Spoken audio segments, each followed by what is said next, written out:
I never expected to find myself standing barefoot in my driveway at 2 in the morning during a February ice storm, watching my HOA president load my brand new commercial-grade Deicer into the trunk of her Mercedes SUV. But there I was. My name is Oliver Martinez, and I had moved into the Riverside Meadows subdivision in Columbus, Ohio, just 8 months earlier. The neighborhood seemed perfect at first, with its manicured lawns, uniform mailboxes, and that weird beige-only exterior paint requirement that I should have recognized as a red flag. The house was a steal, or so I thought, until I met Brenda Patterson, the self-appointed guardian of neighborhood perfection and president of our HOA board. Brenda was everything you would imagine in an HOA nightmare. 52 years old, blonde highlights that probably cost more than my monthly grocery budget, and an arsenal of pantsuit and pearl combinations that she deployed for maximum intimidation effect. She drove that pearl-white Mercedes GLE like it was a tank, and she treated our quiet suburban streets like her personal fiefdom.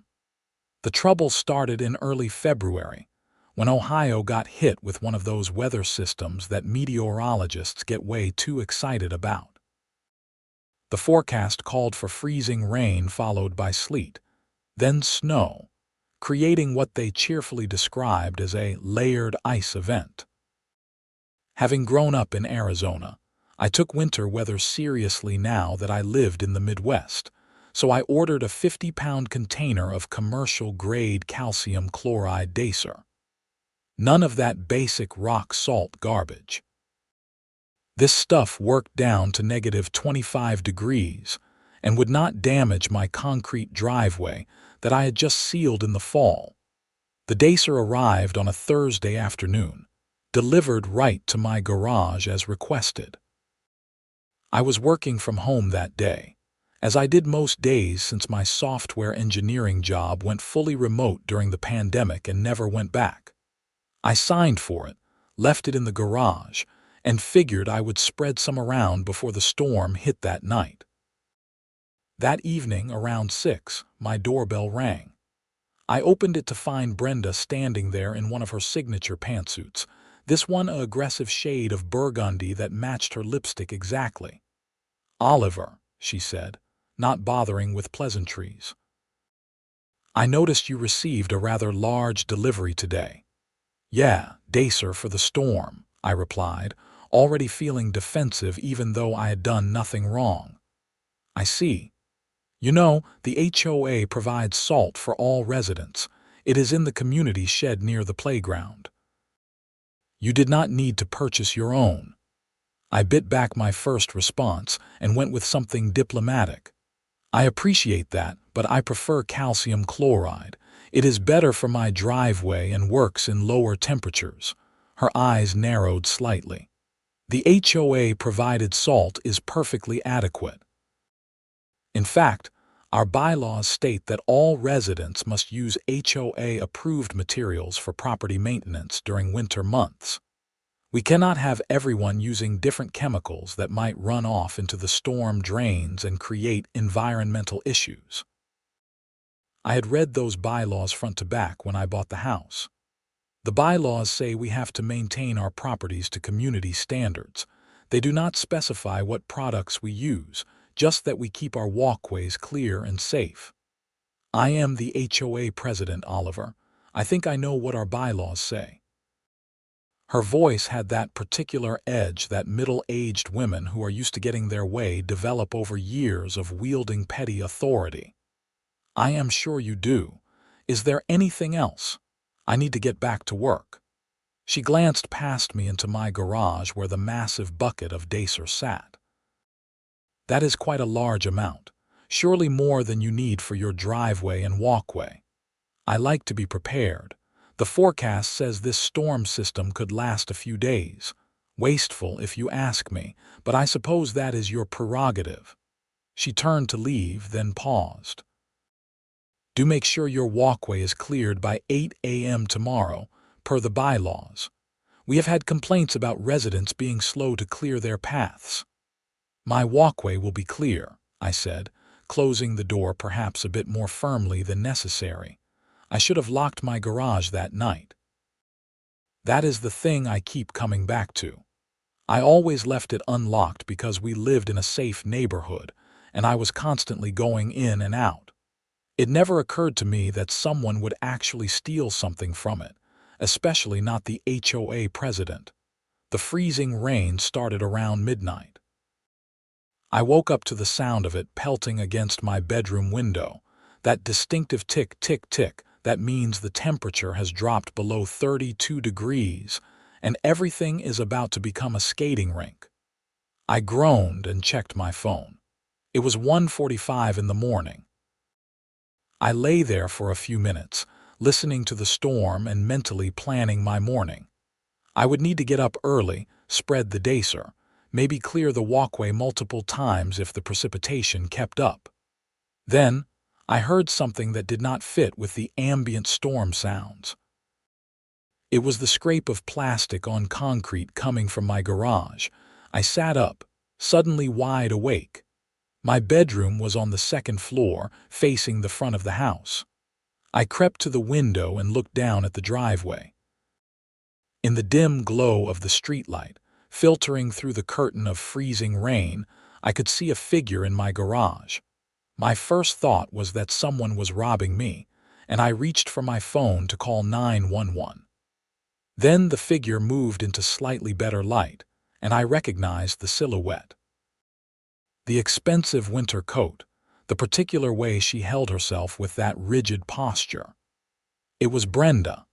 I watched in disbelief as the HOA president of Riverside Meadows bent down, picked up my 50-pound bucket of calcium chloride Deicer, carried it to her Mercedes, and loaded it into the trunk. The entire operation took maybe 2 minutes. Then she got in her car and drove away, her taillights disappearing into the icy darkness. For a moment, I just stood there, processing what I had witnessed. The HOA president had just stolen from me. She had walked into my garage in the middle of an ice storm and taken my property. The sheer audacity of it left me temporarily speechless. Then the anger hit. I pulled on jeans and a hoodie, shoved my feet into my winter boots without bothering to tie them properly, and ran downstairs. By the time I got my coat on and made it outside, Brenda's car was long gone. The freezing rain soaked through my clothes within seconds. My driveway was already developing a layer of ice, slick and treacherous under my boots.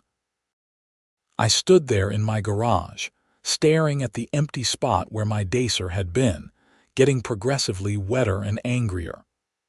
The temperature was dropping fast, probably in the mid-20s now, and the storm was intensifying.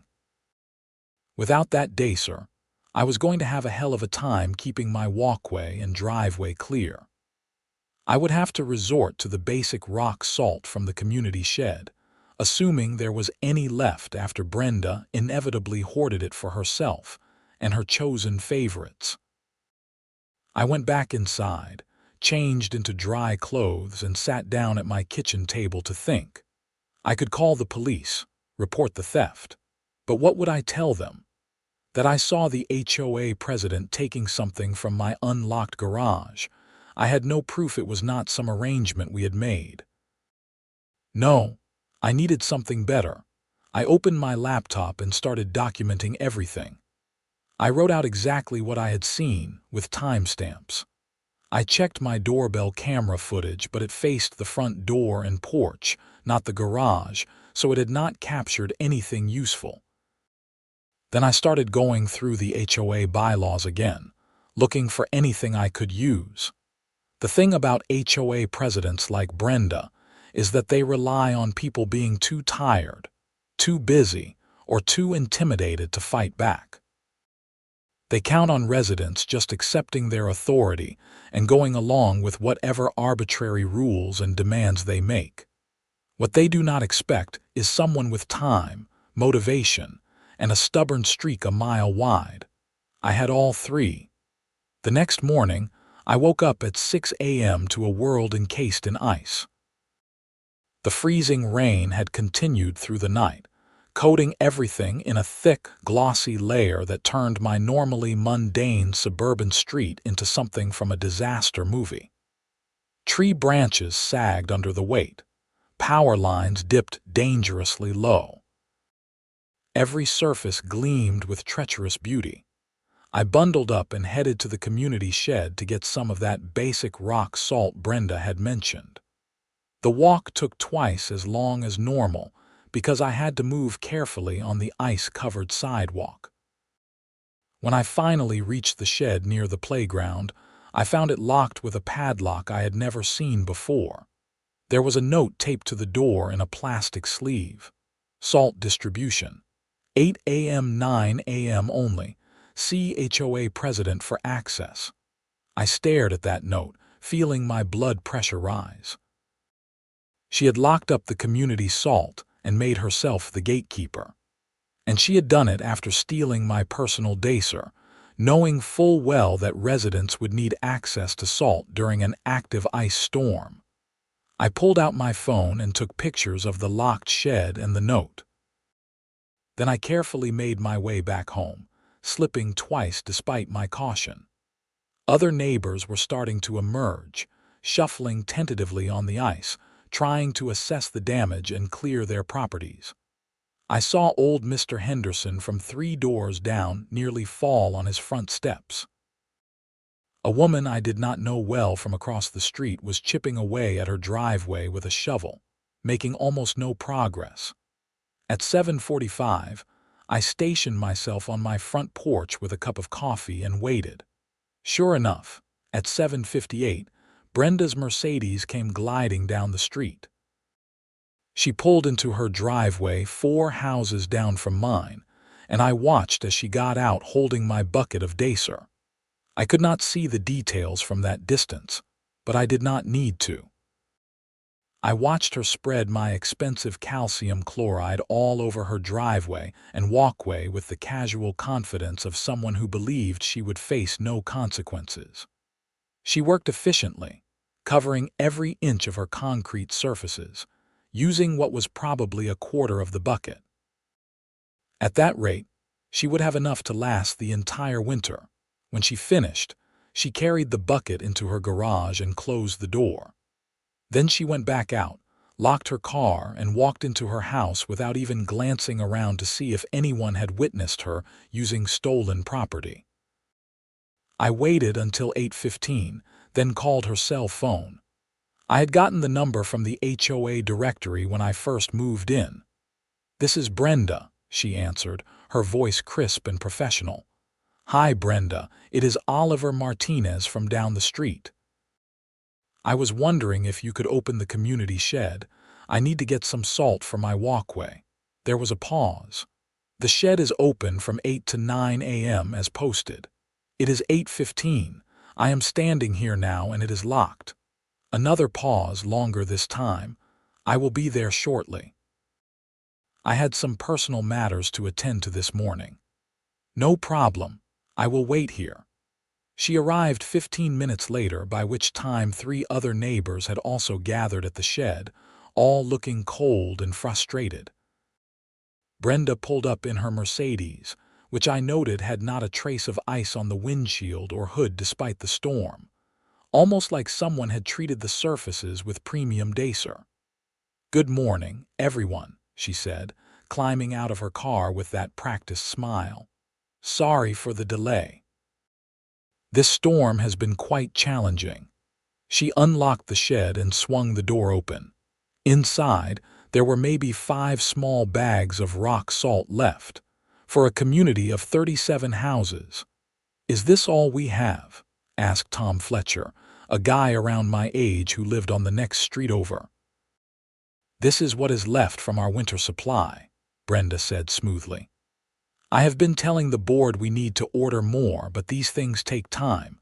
First come, first served, I am afraid." There were grumbles from the assembled neighbors, but people started grabbing bags. I held back, watching as Brenda supervised the distribution with an air of magnanimous authority. When the last bag was claimed, she turned to me with an expression of exaggerated sympathy. "Oh, Oliver, I am so sorry. It looks like we have run out. If only you had come earlier." "I was here at 8 a.m., I said evenly, "when the note said it would be open." "The note says 8 to 9. It does not guarantee that I would be here right at 8. I have a lot of responsibilities, you know." "Right. Well, good thing I ordered my own Deicer then." Something flickered in her eyes. "Yes, good thing. Except when I went to my garage this morning, it was gone. 50 pounds of calcium chloride just disappeared. Strangest thing." Her expression did not change, but I saw her shoulders tense slightly. "How unfortunate. Perhaps you should be more careful about securing your belongings." "You are right. I probably should lock my garage. I just never thought I would need to in such a safe, community-minded neighborhood." We stared at each other for a moment, the air between us crackling with unspoken accusation. Then Brenda smiled that tight smile and got back in her Mercedes. "Well, if everyone is taken care of, I need to get back to my own storm preparations. Stay safe, everyone." She drove away, leaving me standing there in front of an empty shed without salt, while my driveway continued to accumulate ice. I was not about to let this go. Over the next few days, as the ice storm continued its assault on Columbus, I did 3 things. First, I ordered another bucket of Deicer, this time having it delivered to my living room and carrying it up to my bedroom closet for safekeeping. Second, I installed 2 additional security cameras, one covering my garage and driveway, and one with a sight line down the street that included Brenda's house. Third, I started documenting everything. I took photos of Brenda's completely ice-free driveway and walkway, while everyone else in the neighborhood struggled with inadequate rock salt. I documented the locked community shed and the suspicious timing of the salt shortage. I went through the HOA financial records, which were technically public to all homeowners, and discovered some interesting discrepancies in how the winter maintenance budget was being spent. According to the records, the HOA had purchased 15 50-pound bags of rock salt at the beginning of winter, along with 10 bags of calcium chloride for priority areas. Yet I had never seen any calcium chloride used anywhere in the community except on Brenda's property. And somehow, we had run through all that salt by early February, despite a relatively mild winter until this storm. I also started talking to other neighbors, not in an obvious way, just casual conversations when I saw people outside. What I learned was that I was not Brenda's first victim, not by a long shot. Mrs. Chen from 2 streets over told me about how Brenda had cited her for having the wrong shade of beige on her shutters, and demanded she repaint them, even though Mrs. Chen had the paint color pre-approved before installation. The citation came with a $50 per day fine that accumulated to over $1,000 before Mrs. Chen finally repainted, using the exact same paint she had used the first time. Brenda approved it immediately. David and Sarah Reeves, a young couple with a toddler, had been fined $300 for leaving their trash cans visible from the street past 7 p.m. on collection day. Never mind that the trash truck had not come until 8:30 p.m. that week due to delays. The fine stood. Even old Mr. Henderson had stories about Brenda demanding he cut down a tree on his property because she did not like how it blocked the sight line from her kitchen window. The tree was well within the height restrictions and not dead or diseased. When he refused, Brenda had the HOA send him a letter threatening legal action for creating a visual nuisance. The more people I talked to, the clearer the pattern became. Brenda ran the HOA like her personal empire, using citations and fines to punish anyone who disagreed with her or failed to show proper deference. She controlled the budget, approved all expenditures, and somehow always had resources available for her own property while the community facilities languished. And now she had escalated to outright theft. I was compiling all of this information, creating a detailed file on my computer when my doorbell rang one afternoon. It was day 4 of the ice storm, and while the precipitation had finally stopped, the temperatures remained below freezing, keeping everything locked in ice. I opened the door to find Brenda standing there with a paper in her hand, and that smile that never reached her eyes. "Oliver, I need to give you this citation." "Citation for what?" "Your walkway and driveway were not properly maintained during the storm. Multiple residents have complained about the unsafe conditions. That is a violation of Section 7.3 of our bylaws." I looked past her at my property. Yes, there was ice on my driveway and walkway, because someone had stolen my Deicer and locked up the community salt. But I had been out there every day, doing my best with the inadequate materials available. "Brenda, you know why my property was not properly maintained. Someone stole my Deicer, and the community salt ran out immediately."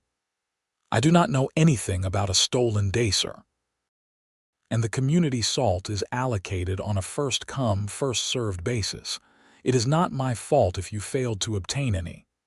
The shed was locked when I got there at 8 a.m., and I opened it as soon as I was able. Again, not my fault if supplies were limited." She held out the paper. "This citation carries a fine of $100 per day, until the condition is corrected. Given that the violation has persisted for 4 days, that is $400 due immediately, with an additional $100 accruing each day the violation continues." I took the paper, read through the bureaucratic language, and felt a calm settle over me. This was a mistake on her part. She had gotten greedy, overconfident. She was escalating when she should have been backing off. "I will be appealing this citation," I said. "You can appeal to the HOA board, of course. We meet next on the last Tuesday of the month." "That is 3 weeks away." "Correct. In the meantime, the fines continue to accrue, unless you would like to pay now and avoid further penalties." "No, I will be appealing." "Your choice." She turned to leave, then paused, playing out the same little theatrical move she had used before. "You know, Oliver, it is much easier when residents simply work with the HOA instead of against it. I am trying to maintain community standards. A little cooperation would go a long way." "Cooperation is a two-way street, Brenda." "Indeed it is. Have a good day." I watched her walk back to her car, her boots crunching on the ice-free path she had cleared using my Deicer. Then I went inside, scanned the citation, and added it to my growing file. That evening, I drafted a detailed email to every homeowner in the subdivision. I laid out everything that had happened, backed up with photos, documents, and timestamps. I explained how Brenda had stolen my Deicer, locked up community resources, and then cited me for failing to maintain my property. I included the financial records showing the discrepancies in the winter maintenance budget. I added testimonials from other neighbors about Brenda's pattern of abuse. And I proposed a special meeting to vote on removing Brenda as HOA president and conducting a full audit of the HOA finances. I sent that email at 8 p.m. on a Friday night and sat back to wait. By Saturday morning, my inbox was flooded. 32 of the 36 other homeowners responded, and 30 of those responses were supportive. People were angry. The theft of my Deicer was the catalyst, but it had tapped into years of accumulated resentment over Brenda's authoritarian management style. Mrs. Chen wanted to know if we could also review all citations issued in the past year. David Reeves offered to help organize the special meeting. Mr. Henderson, who it turned out had been a lawyer before retirement, volunteered to review the bylaws and make sure we followed proper procedure. 2 responses were from Brenda's friends, Kelly and Deanne, who lived on either side of her and formed her inner circle.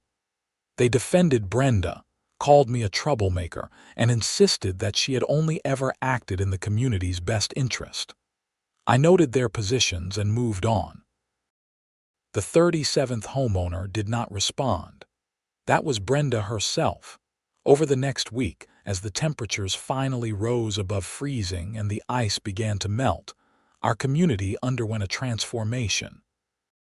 People who had never spoken to each other before were suddenly having conversations about HOA governance. An email chain developed where residents shared their own stories of Brenda's overreach. Someone created a shared document to track all the questionable citations and fines from the past 2 years. What we discovered was staggering. Brenda had issued over 60 citations in 18 months, collecting nearly $15,000 in fines. Some of those fines were legitimate, but many were questionable or outright petty. And none of that money had been properly accounted for in the HOA financial statements. Mr. Henderson, in his methodical lawyer way, traced through the bylaws and found that Brenda had been operating outside her authority in multiple ways. She had unilaterally approved expenditures over the $1,000 limit that required board vote. She had issued fines without proper notice or opportunity to cure violations. She had locked up community resources that were supposed to be accessible to all residents. This is a clear pattern of misconduct, Mr. Henderson told me over coffee in my kitchen. He had become my unlikely ally in all of this, bringing decades of legal experience to bear on our suburban HOA drama. If even half of what we are documenting is accurate, she could potentially face legal liability. What about the theft? I asked. I saw her take my Deicer. That is trickier. You do not have video evidence and it was in your unlocked garage. A prosecutor might not want to pursue it without stronger proof. So she just gets away with it. I did not say that, but we need to be strategic. Focus on what we can prove definitively. The misuse of HOA funds, the citations issued without proper authority, the restrictions on community resources. Build the strongest case possible, and the rest will follow. He was right, of course. I wanted justice for the Deicer theft, but the bigger picture was more important. This was about holding someone accountable for abusing a position of trust. We called the special meeting for the first Saturday in March, giving everyone the required 2 weeks' notice per the bylaws. The meeting would be held in the community clubhouse, a space that rarely got used except for the occasional kid's birthday party. We needed a quorum of 2/3 of homeowners to vote on removing a board member, which meant we needed at least 25 households represented. I was nervous about making that threshold, but I should not have been. When I arrived at the clubhouse that Saturday morning, there were already 30 cars in the parking lot. People had shown up. The only person notably absent was Brenda herself. Mr. Henderson called the meeting to order at 10 a.m. sharp. He explained the purpose and outlined the procedures we would follow. Then he turned the floor over to me to present the evidence. I had prepared a presentation, loading it onto my laptop and projecting it on the screen at the front of the room. I walked through everything methodically. The theft of my Deicer, backed up by photos of Brenda's ice-free property taken the next morning when everyone else was struggling. The locked community shed and the suspicious shortage of salt. The financial discrepancies. The pattern of excessive and questionable citations. Other residents added their own experiences. Mrs. Chen explained the shutter situation. The Reeves talked about the trash confine. Mr. Henderson described the tree dispute. A dozen other stories emerged, painting a picture of systematic abuse of authority. Just as we were preparing to call for a vote, the door opened and Brenda walked in. She was dressed in one of her power suits, this one navy blue, and carried a leather portfolio that probably cost more than my laptop. Kelly and Deanne followed her like attendants, taking seats on either side as Brenda strode to the front of the room. "I see there has been quite a gathering," she said, her voice cutting through the murmur of conversation. "It is unfortunate that no one thought to include me in these discussions before calling a special meeting to air grievances." "You were notified of the meeting per the bylaws," Mr. Henderson said calmly, "and the purpose was clearly stated in the notice. A notice calling for my removal based on spurious allegations and conspiracy theories." She looked around the room, making eye contact with various residents. "I have served as president of this HOA for 4 years. 4 years of maintaining our property values, enforcing standards, and dealing with constant complaints and demands. And this is the thanks I get." "No one is questioning your dedication," I said, standing up. "We are questioning your methods and your conduct." "My conduct?" She turned to face me fully, and I saw real anger in her eyes for the first time. "You mean having the audacity to enforce community standards, making sure residents maintain their properties, doing the hard work that no one else wants to do? I mean stealing my property, locking up community resources, issuing improper fines, misappropriating HOA funds. I stole nothing. Your accusation is slanderous and without evidence." "Then explain how your property was completely clear of ice the morning after the storm while everyone else struggled. Explain where you got the calcium chloride when the community supplies contained only rock salt." "I purchased my own supplies, like any responsible homeowner should." "It is not my fault you were negligent about securing your property." The room erupted in cross-talk, people shouting questions and accusations. Mr. Henderson had to bang his coffee mug on the table like a gavel to restore order. "We are not here to retry individual incidents," he said firmly. "We are here to vote on whether Brenda Patterson should be removed as HOA president based on a pattern of conduct that violated our bylaws and her fiduciary duties to this community. Brenda, you have a right to defend yourself if you wish." Brenda drew herself up and addressed the room. "I have dedicated 4 years to this community. I have made hard decisions that were unpopular but necessary. Yes, I have issued citations. That is my job. Yes, I have enforced standards. That is what you elected me to do. If some people have found my leadership style too firm, I make no apologies. This community has thrived under my management." "What about the missing money?" called out someone from the back. I recognized Tom Fletcher's voice. "There is no missing money.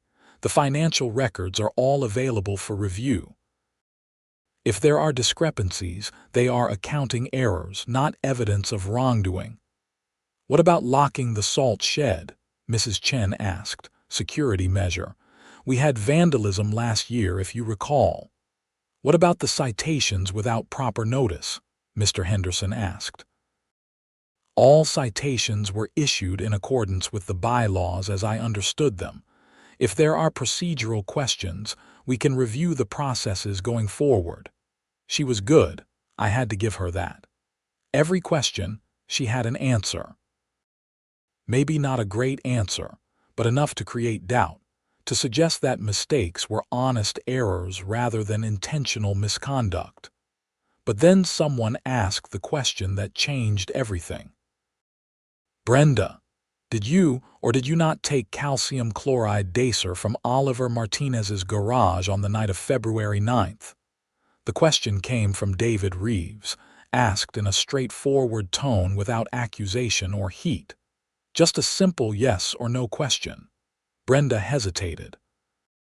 It was only for a second, maybe 2, but in that moment of hesitation, I saw everyone in the room lean forward slightly. She had been confident up until that point, ready with answers and deflections. But this question, this direct question, threw her. I already addressed that. I purchased my own Deicer. That is not what I asked. Did you take Deicer from Oliver's garage? I did not steal anything. Again, not what I asked. Did you take Deicer from his garage?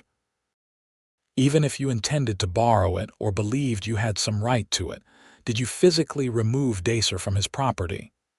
The room was completely silent. Brenda looked around, perhaps realizing that she had painted herself into a corner.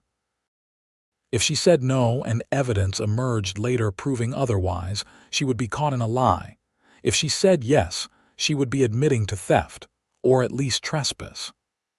I do not have to answer these accusatory questions, she finally said. This meeting is a farce, a witch hunt by people who resent accountability. I refuse to participate further. She gathered her portfolio and walked toward the door. Kelly and Deanne scrambled to follow her, but before they could leave, Mr. Henderson spoke up. Walking out does not stop the vote, Brenda. We have a quorum. The vote will proceed whether you are here or not. She paused at the door, her back to us. For a moment, I thought she might turn around and come back. Instead, she straightened her shoulders and walked out, her two friends trailing behind her. The vote was 33 in favor of removal, 2 opposed, and 1 abstention. Brenda Patterson was no longer the president of the Riverside Meadows HOA.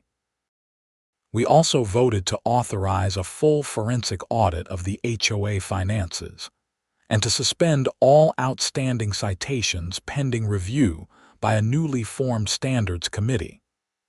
Mr. Henderson agreed to serve as interim president until we could hold proper elections in 30 days. I should have felt victorious walking out of that meeting. Instead, I felt exhausted and oddly deflated. We had won, but the process had been ugly, and I knew this was not really over. I was right about that. 3 days after the special meeting, I got a letter from an attorney representing Brenda Patterson. It accused me of defamation, slander, and intentionally inflicting emotional distress. It demanded I retract all statements made about Brenda, issue a written apology, and pay $25,000 in damages. If I failed to comply within 10 days, they would file a lawsuit. I sat at my kitchen table reading this letter, feeling the weight of what I had started. I had never been sued before. The idea of going to court, hiring lawyers, defending myself against someone with more money and resources than me was terrifying. But I also knew I had told the truth. Everything I said could be backed up with evidence. And if I backed down now, Brenda would win, even in defeat. I called Mr. Henderson, who read the letter and chuckled. "This is a slap suit," he said. "Strategic lawsuit against public participation. It is designed to intimidate you into silence through the threat of expensive litigation. Ohio has anti-slap laws. If she actually files this, we can get it dismissed and possibly recover attorney fees. Should I respond? Only through an attorney. Do not communicate with her or her lawyer directly. I can recommend someone if you need representation. Will this be expensive?" It might be. But Oliver, if you let bullies like Brenda silence people through legal threats, she wins even though she lost the vote. This is about more than just you and your Deicer now. He was right. Over the next week, I consulted with the attorney he recommended, a sharp woman named Rachel Kim, who specialized in HOA disputes and had seen cases like this before.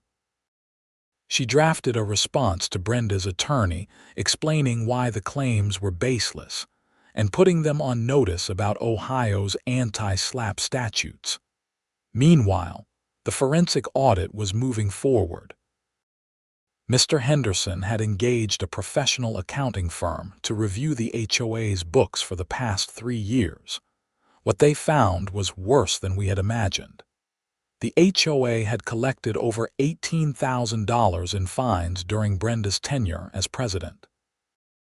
Of that amount, only $9,000 appeared in the HOA accounts. The other $9,000 had simply vanished.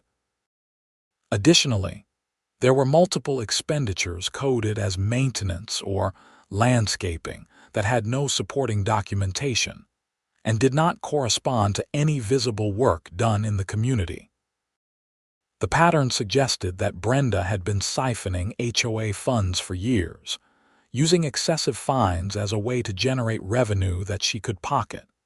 It was embezzlement, plain and simple. Mr. Henderson called an emergency board meeting to review the audit findings. Even though Brenda was no longer president, she was still a homeowner and technically had a right to attend HOA meetings. She did not show up. "This goes beyond HOA mismanagement," Mr. Henderson said gravely, addressing the dozen or so residents who had gathered. "This is potential criminal activity. We need to report this to law enforcement." There were murmurs of agreement, but also concern. Involving the police would make this real in a different way. It would be public. It might affect all of our property values. Some people wanted to handle it internally, demand restitution from Brenda and move on.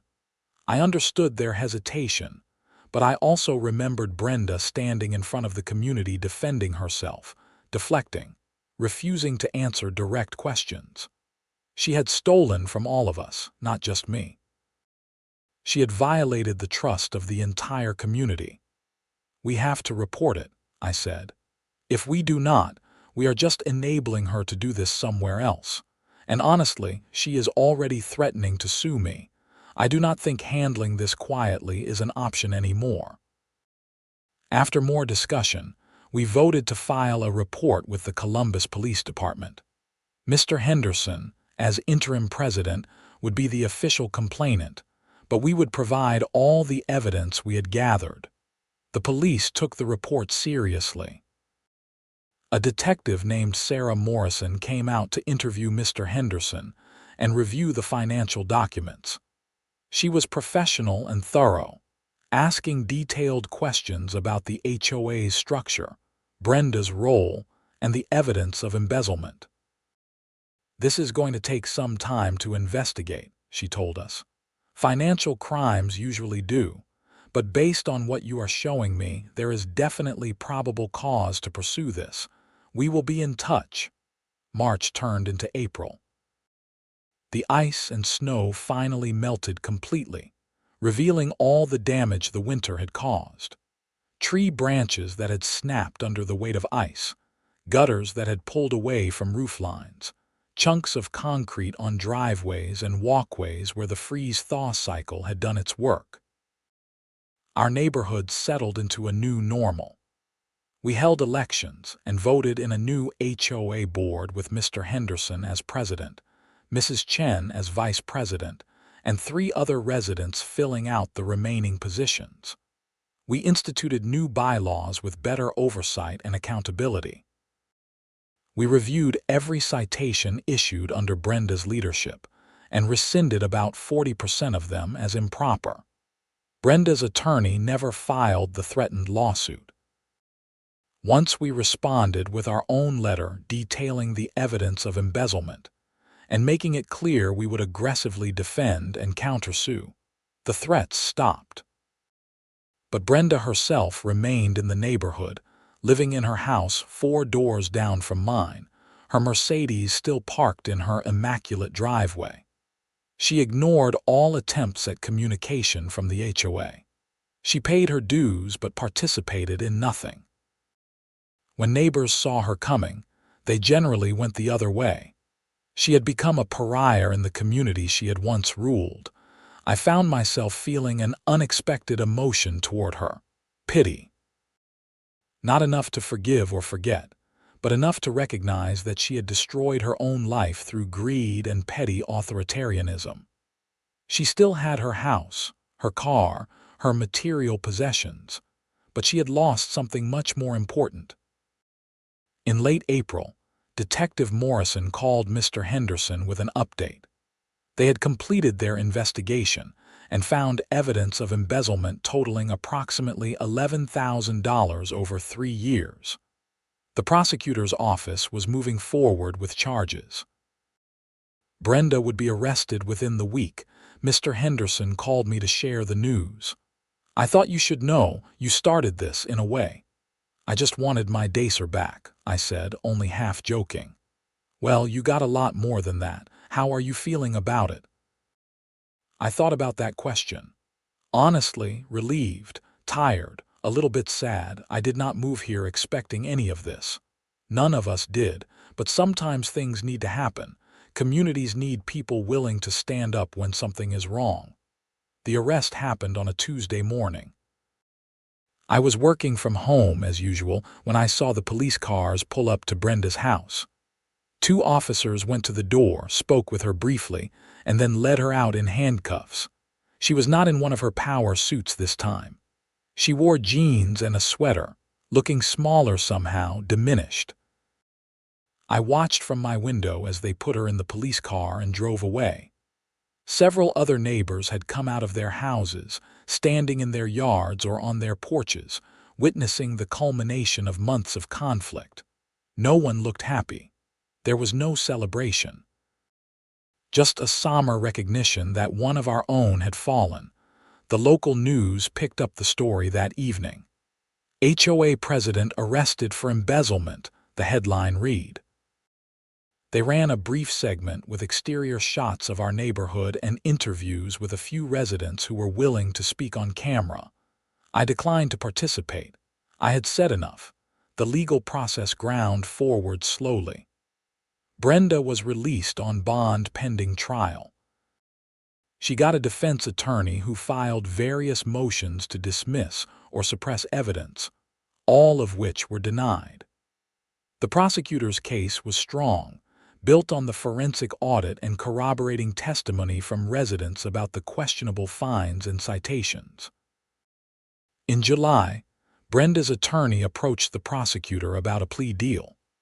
Rather than go to trial and risk a longer sentence, Brenda agreed to plead guilty to 1 count of theft in office, a 4th-degree felony in Ohio. She would pay full restitution of $11,000 to the HOA, serve 6 months in county jail, and be on probation for 2 years after release. Mr. Henderson called a special meeting to update the community on the plea deal and discuss whether we should accept it or push for the prosecutor to take it to trial. Most residents just wanted it to be over. The restitution would replenish the HOA funds. The guilty plea and jail time were sufficient accountability. Dragging it out through a trial would not benefit anyone. We voted to accept the plea deal. In August, Brenda stood before a judge in Franklin County Court and admitted her guilt. I was there in the courtroom, sitting in the back row. She looked straight ahead the whole time, never turning to see who from the neighborhood had come to witness her sentencing. The judge was not sympathetic. He talked about the special trust that comes with managing other people's money, and how Brenda had violated that trust systematically over years. He noted that this was not a crime of desperation or need, given her financial circumstances, but rather one of greed and entitlement. "You believed the rules did not apply to you," the judge said. "That your position gave you special privileges. You were wrong, and now you will face the consequences. 6 months in jail, 2 years probation, full restitution, and a permanent felony conviction on her record." Brenda was led away by bailiffs, still not looking at anyone, her face a mask of rigid control. I walked out of that courtroom into the bright August sunshine feeling like I had just witnessed the end of something.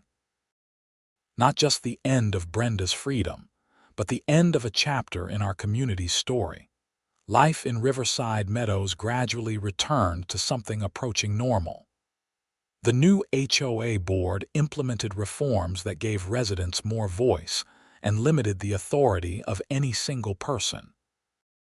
We hired a property management company to handle the day-to-day administrative work, removing the temptation for volunteer board members to abuse their positions.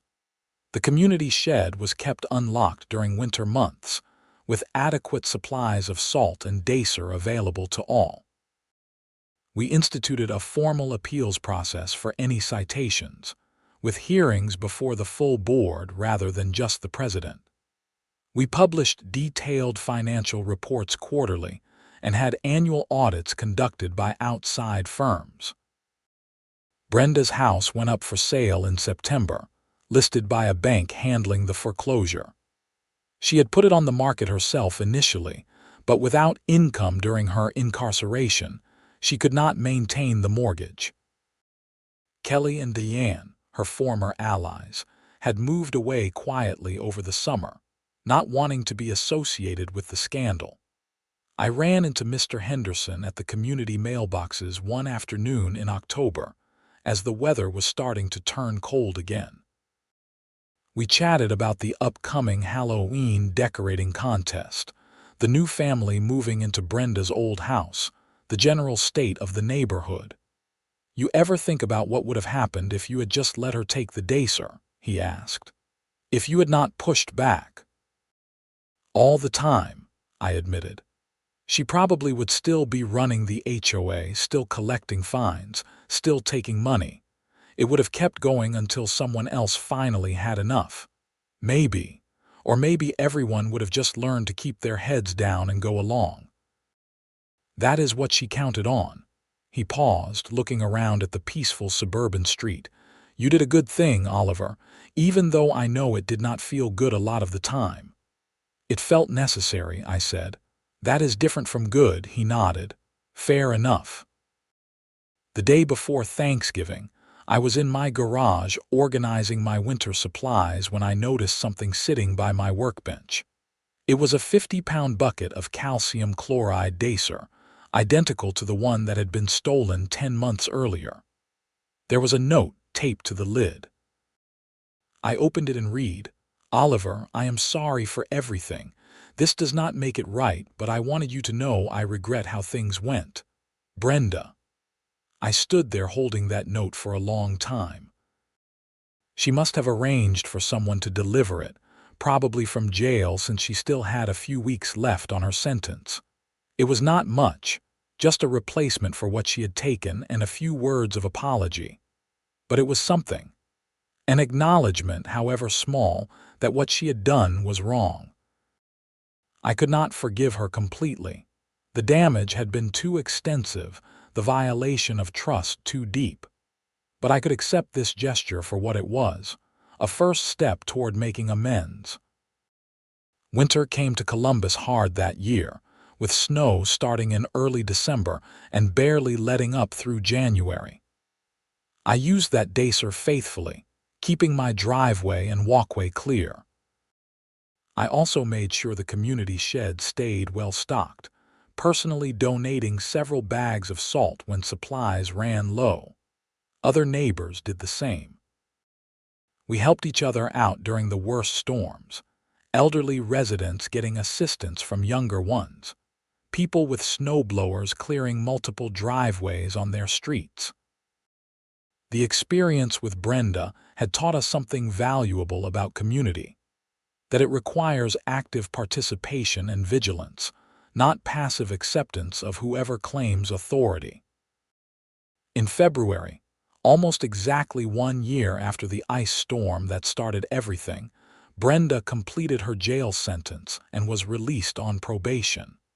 She did not return to the neighborhood. Her house had sold to a nice couple from Cleveland with 2 young kids who immediately became active members of the community. I never saw Brenda again after that day in court. Sometimes I wonder what she is doing now, where she ended up, whether she learned anything from the experience. But mostly I do not think about her at all.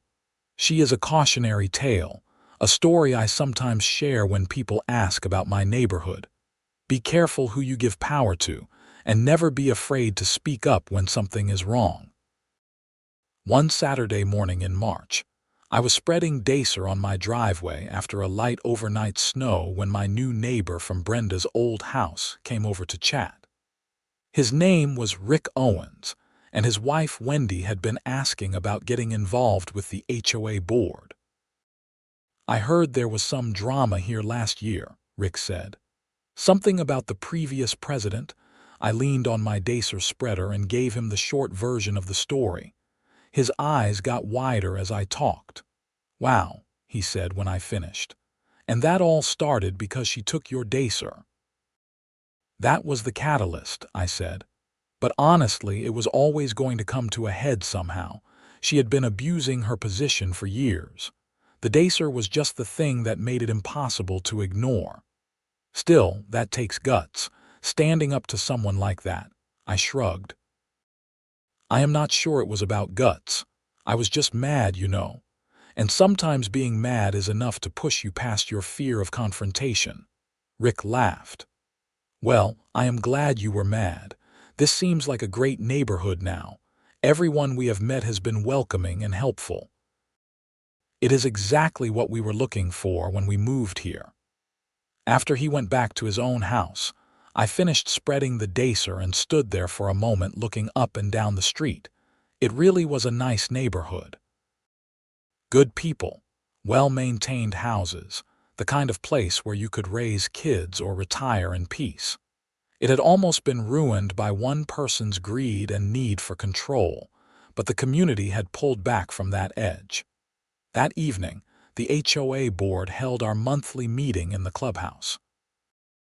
We reviewed the budget, discussed upcoming spring landscaping projects, debated the merits of various community events.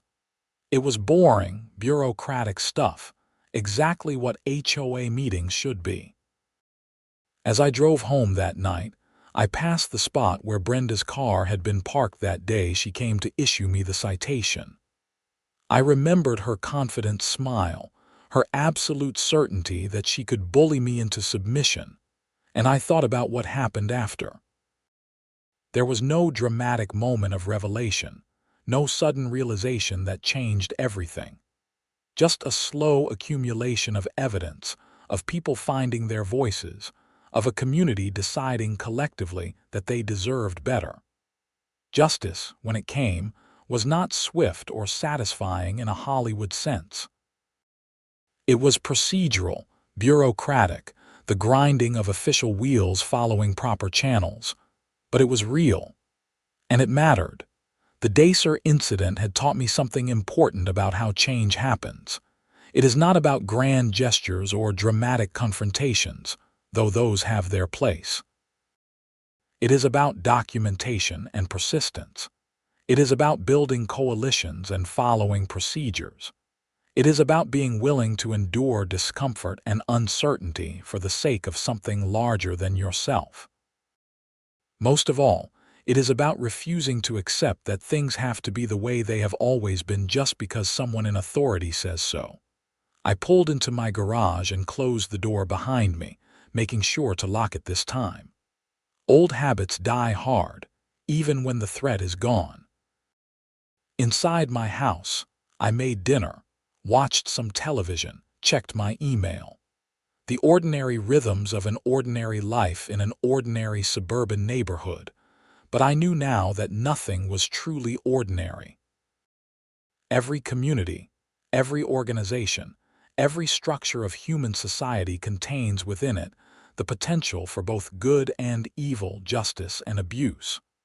Which one prevails depends entirely on whether people are willing to stand up when something goes wrong. I had stood up. Others had joined me. And together, we had made our little corner of the world a better place. That was enough. Years from now, when people ask me about living in Riverside Meadows, I probably will not lead with the story of the HOA president who stole my Deicer and ended up in jail for embezzlement. But it will always be there in the back of my mind, a reminder that small actions can have large consequences, and that sometimes the most important battles are fought not on grand stages, but in community clubhouses and subdivision streets. The ice storm that February had been destructive and dangerous, coating everything in frozen chaos. But spring had come, as it always does. The ice melted. The damage was repaired. Life went on. And somewhere in central Ohio, a 50-pound bucket of calcium chloride Deicer sat in my bedroom closet, ready for the next winter storm. I would never again take for granted the simple ability to keep my walkway clear and safe.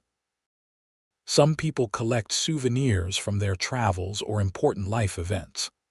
I had that bucket of Deicer, a tangible reminder of the time I stood up to a tyrant and won. Not through violence or intimidation, but through documentation, community organizing, and the patient application of proper procedures. It was not the ending I would have chosen when I first moved to this neighborhood, but looking back, I would not change it. The experience had taught me things about myself and about how communities function that I never would have learned otherwise. And really, at the end of the day, is not that what life is about? Learning, growing, becoming someone who stands up rather than someone who stays silent. Someone who demands accountability rather than accepting authority without question. I think so. The Deicer sits in my closet. The neighborhood thrives. And I sleep soundly at night knowing that when it mattered most, I did the right thing. Even if it all started with something as mundane as stolen Deicer during an ice storm.